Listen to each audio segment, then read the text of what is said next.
मैं जीत गया चिल्लाने के बाद अब डोनाल्ड ट्रंप के सुर कुछ बदले बदले नजर आ रहे हैं। अब वो इस बात से खफा हैं कि अमेरिका की मदद करने के लिए कोई सामने नहीं आ रहा है। वो तो धमकियां देने पर उतर आए हैं कि अगर तुम हमारी मदद नहीं करोगे तो मैं तुम्हें बाद में देख लूंगा।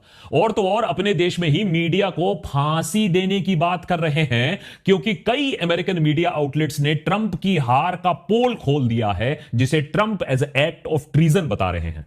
लेकिन एक तरफ जहां आप ट्रंप को देखेंगे बड़बड़ाता हुआ, छटपटाता हुआ, वहीं इजराइल चुपचाप से अपना काम किए जा रहा है। उसे कोई खास बेचैनी नहीं हो रही है। जहां दुनिया की नजरें ईरान पर टिकी हुई हैं, उसी समय लेबनान में एक गाजा पार्ट 2 चल रहा है। लाखों लोगों को अपने घरों से बेदखल कर दिया गया है। व्हाइट फॉस्फोरस जैसे बैंड केमिकल्स का प्रयोग किया जा रहा है लोगों के ऊपर।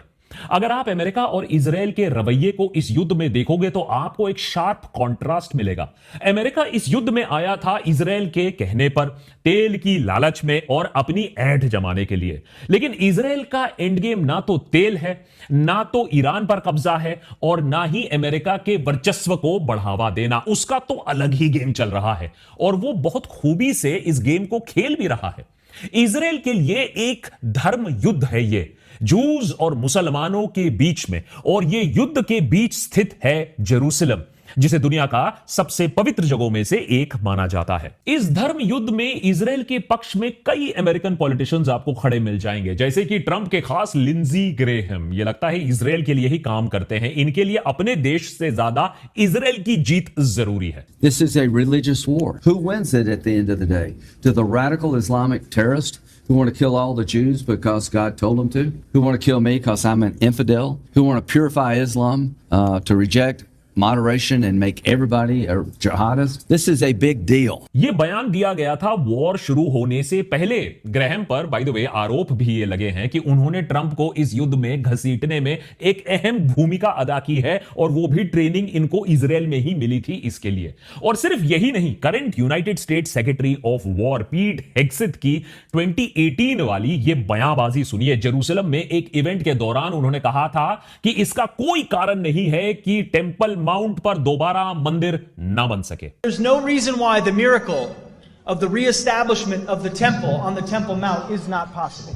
I don't know how it would happen. You don't know how it would happen, but I know that it could happen. हेक्सेथ यहां बात कर रहे हैं जूइश थर्ड टेंपल के बारे में, एक ऐसी बिब्लिकल प्रोफेसी जो बहुत से जूस के लिए काफी मायने रखता है। लेकिन जिस जगह जूस का सबसे पवित्र फर्स्ट और सेकंड टेंपल हुआ करता था, वहां आज अल अक्सा मॉस्क खड़ा हुआ है, जो इस्लाम धर्म का तीसरा सबसे पवित्र स्थान माना जाता है।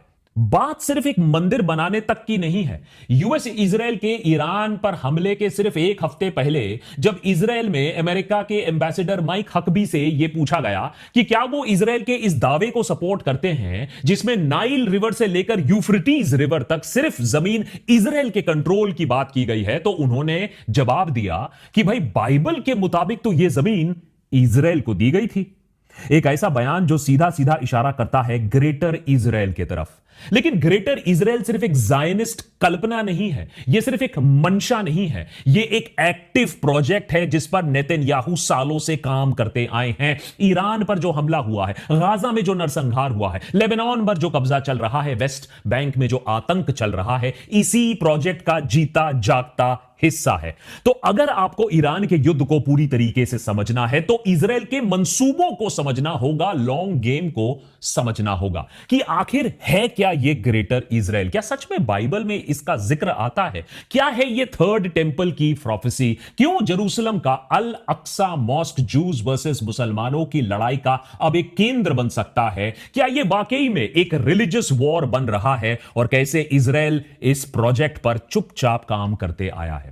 लेकिन उससे पहले अगर देशभक्त पर हमारा काम आपको पसंद आता है तो जरूर सब्सक्राइब कीजिए, क्योंकि अभी भी मोर देन 50% हमारे रेगुलर व्यूअर्स ने सब्सक्राइब बटन दबाकर नहीं रखा है। और अगर आपको हमारी टीम को और ऐसे वीडियोस बनाने में मदद देनी है, सपोर्ट करना है, तो एक मेंबर जरूर बनिएगा यूट्यूब पर या बाय गोइंग टू www.patreon.com/thedeshbhakt। यहां अगर आप एक एनुअल मेंबर बनते हैं तो आपको डिस्काउंट भी मिलता है। ग्रेटर इजराइल का कॉन्सेप्ट सबसे पहले एक्सप्लोर किया था थियोडोर हर्त्ज़ल ने, जिन्हें फादर ऑफ पॉलिटिकल जायनिज्म भी कहा जाता है। इस आइडिया का सबसे बड़ा जो एक्सपेंशनिस्ट वर्जन है बाइबल की बुक ऑफ जेनेसिस के एक वर्स में मिलता है। इस वर्स के मुताबिक भगवान ने अब्राहम से एक अग्रीमेंट किया था जिसमें उनके वंशजों को नाइल रिवर से लेकर यूफ्रेटिस रिवर तक की जमीन देने का वायदा बताया जाता है।